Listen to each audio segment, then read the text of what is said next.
জাতীয় স্মৃতিসৌধে প্রধানমন্ত্রীর শ্রদ্ধাঞ্জলি। মন্ত্রিসভাকে 180 দিনের কর্মপরিকল্পনা বাস্তবায়নের নির্দেশ।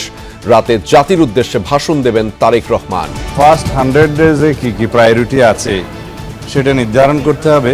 তা আমরা এবার 180 ডেজের একটা প্রায়োরিটি নির্ধারণ করেছি, সেটা পরে আপনারা জানতে পারবেন। শিগগিরই পৌর, সিটি ও উপজেলা নির্বাচনের কথা জানালেন এলজিআরডি মন্ত্রী মির্জা ফখরুল। অর্থনীতি সচল করতে উদারীকরণের উপর জোর আমির খসরুর।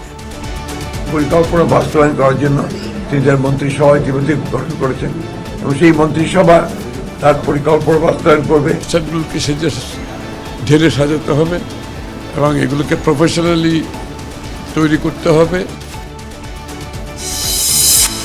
নিজ নিজ মন্ত্রণালয়ের দায়িত্ব বুঝে নিলেন নতুন মন্ত্রী প্রতিমন্ত্রীরা। সেবা নিশ্চিতে প্রতিটি সেক্টর ঢেলে সাজানোর প্রত্যয়। প্রত্যেকটি বিষয় অ্যাড্রেস করব। আমরা এমন কোনো বিষয় নেই যেগুলো নিয়ে কথা না বলবো। যেখানে দুর্নীতি আছে সেখানে দুর্নীতিমুক্ত হতেই হবে এবং সেটা করা আমাদের দায়িত্বের অংশ। জুলাই সনদ বাস্তবায়নে ছাড় নয় জানালেন বিরোধী দলীয় নেতা ডাক্তার শফিকুর। সংবিধান সংস্কার পরিষদের শপথ না নেয়ায় বিএনপির সমালোচনা। তারেক রহমান সাহেব হয়েছে প্রধানমন্ত্রী, আমি হয়েছি বিরোধী দলীয় নেতা। এই জুলাই না আসলে কি আমরা এটা হতে পারতাম? তাহলে জুলাইকে আমাদের অবশ্যই স্বীকৃতি দিতে হবে। দেশের আকাশে পবিত্র রমজান মাসের চাঁদ।